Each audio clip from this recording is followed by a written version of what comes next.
The grandparents of a boy who went missing last week are in jail tonight for child neglect charges. TV 20's Ethan Badowski tells us about the conditions the boy lived in. He would take a stick, literally, and you could hear him in the house just banging on the trees. Details about the life of 13-year-old Ian Stevens are bringing clarity to the situation that led to him wanting to run away from home. He was taken from his home with his grandparents, Jamie and Tommy Stevens, by an alleged drug dealer named Tiffany Mejia.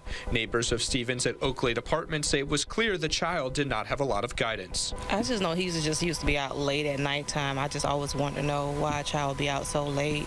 Him being on his bike, and it used to be like probably like at 10. Late at night, yeah, 10 o'clock, 11 o'clock. It was the norm for him to be out that late. One of the police reports from the 3 arrests made in the case stated Stevens did not know how to read or write. He had not been in school since the 2nd grade, and police say he had befriended convicted felons and dangerous criminals.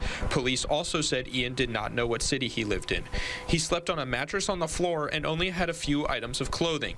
Neighbors say they were shocked to find out about the conditions that he was living in. Even though he was doing what he was doing, it's just the fact of that a child shouldn't have to go through that. I do feel kind of a responsibility because I should have went to his parents and complained about all the stuff he did, but I don't know if it would have made any difference, but still I should have went to them instead of getting on him all the time. As of now, police say that the boy is safe and he is in the custody of the Department of Children and Families. In Gainesville, Ethan Badowski, TV 20 News.